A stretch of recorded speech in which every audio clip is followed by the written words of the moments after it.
건설사는 어떤 일을 할까요? 일단 아파트 짓기, 산속에 터널 만들기, 바다 위에 다리 세우기, 그냥 공사? 건설, 대체 누구냐 넌?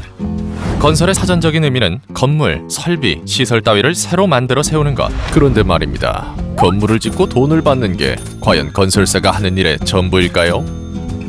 SK건설이 생각하는 건설업은 어떤 건지 한번 알아보죠. 먼저 SK건설은 우리나라를 넘어 전 세계의 사회 문제를 해결하기 위해 많은 노력을 하고 있습니다. 그런데 말입니다. 그 중에서도 SK건설이 가장 잘하는 게 있다는데요. 일단 건설 기술력은 기본이고요. 여기에 다양한 개발 사업을 만드는 능력까지 콸콸콸! 특히 국내 건설사 중에서도 SK건설이 정말 잘하는 건 바로 해외 개발형 사업인데요. 경제성과 사회 문제 해결이라는 두 마리 토끼를 잡을 수 있는 사업입니다. 세계 최장경관 차나칼레 현수교, 이스탄불 유라시아 해저터널, 런던 실버타운 터널, 알마티 순환도로, 이곳들의 공통점은 모두 SK건설이 맡았다는 것, 그리고 민관협력 사업이라는 것. PPP라고도 하는 민관협력사업은 해외 건설 시장의 새로운 흐름, 말 그대로 민과 관, 즉 기업과 정부기관이 함께 협력하는 사업을 말합니다. 근데 PPP 뭔지 솔직히 잘 모르시겠죠? 크게 두 가지로 나눠지는데요. 먼저 입찰형, 이때는 발주처가 먼저 사업을 구상합니다. 이후 건설사들이 입찰에 참여하면서 그 사업을 구체적으로 어떻게 실행할 건지 상세하게 개발에 들어갑니다. 다음으로 제안형, 건설사에서 먼저 사업성을 검토해보고 우리랑 이런 거 해보면 어때? 하고 발주처에 제안하는 방식을 말하죠. 이렇게 사업권 을 얻게 되면 다음 과정은 비슷합니다. 대주단을 영입해서 설계와 시공에 들어가고 준공 후엔 실제로 시설을 운영하면서 수입과 배당금을 얻는 거죠. 이 PPP는 1990년대 영국에서 시작되어 현재 세계 많은 나라에서 채택하고 있는 사업 방식. 기존에는 건설 수익만으로 돈을 벌었다면 PPP는 건설 수익에 운영 수익 묻고 배당금까지 길게는 20-30년 동안 지속적으로 수익을 창출할 수 있습니다.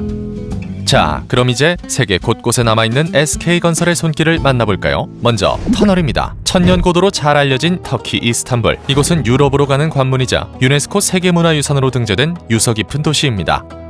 이스탄불이 유명한 이유가 또 있는데요. 바로 세계 최악의 교통체증 도시 중 하나란 사실 알고 계셨나요? 교통난의 가장 큰 원인은 바로 바다. 이스탄불의 보스포러스 해협은 아시아와 유럽을 구분하는 경계선이자 터키 국제무역의 중심지입니다. 그러나 당시만 해도 바다를 건너는 자동차 전용 다리가 달랑 2개뿐이라 교통체증이 심각할 수밖에 없었죠. 물론 바푸르라는 배를 탈 수는 있었지만 물살이 거칠고 빨라서 해협을 통과하기까진 평균 100분의 시간이 걸렸습니다. 그러다 지난 2008년 SK건설이 유라시아 해저터널 공사를 맡게 되면서 상황은 달라지기 시작합니다. 또 이 프로젝트엔 초대형 터널 굴착 장비도 투입되는데요. TBM이라고도 하는 이 터널 굴착 장비는 직경이 아파트 5층 높이에다 무게만 3,300톤에 달하는 매머드급 장비. SK건설은 해저터널의 굴진을 시작한 지 16개월 만에 관통에 성공했습니다. 터널 전체 구간 중 해저 구간인 3.34km를 모두 TBM으로 관통했단 사실. 당시 SK건설은 하루 평균 25톤 트럭 100대 분량의 흙을 해저에서 퍼올리며 매일 7m씩 굴진했습니다. 그렇게 48개월 단 한 건의 사고 없이 공사가 성공적으로 마무리됐고요. 지난 2016년 12월 이스탄불의 유라시아 해저터널이 개통됐습니다. 유럽과 아시아를 잇는 세계 최초의 자동차 전용 복층 터널인 유라시아 해저터널. 육지 접속도로까지 포함하면 총 연장은 14.6km나 되고요. 터널이 개통하면서 하루 12만 대의 차량이 이곳을 지날 수 있게 됐습니다. 보스포러스 해협을 통과하는 데 걸리는 시간도 기존 100분에서 15분으로 크게 감소해 교통난도 획기적으로 해소되고 있습니다. 또한 이 지역뿐만 아니라 이스탄불 전역의 차량 운행 시간이 연간 5,200만 시간 감축, 이산화탄소 배출량 역시 연간 8만 2천 톤 감소. 이 특별한 사업 덕분에 SK건설은 국제 무대를 휩쓸게 됐습니다. 특히 세계적인 권위의 건설 전문지로부터 2016 글로벌 베스트 프로젝트 상을 받게 됐는데요. 무려 국내 건설사로선 처음이었다고 하네요.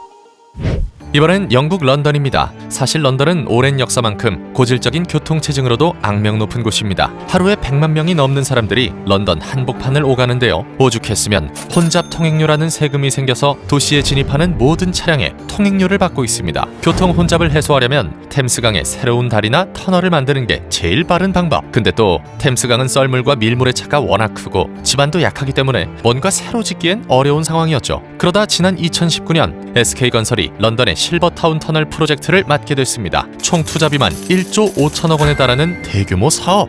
이 프로젝트는 템스강의 하부를 관통해 런던의 실버타운과 그리니치 두 지역을 연결하는 새로운 터널을 만드는 일입니다. 실버타운 터널이 모두 건설되면 이 지역의 교통 정체가 해소되면서 대기 오염을 크게 경감시키고 도심에 비해 상대적으로 낙후됐던 런던 동부 지역의 경제도 활성화될 것입니다.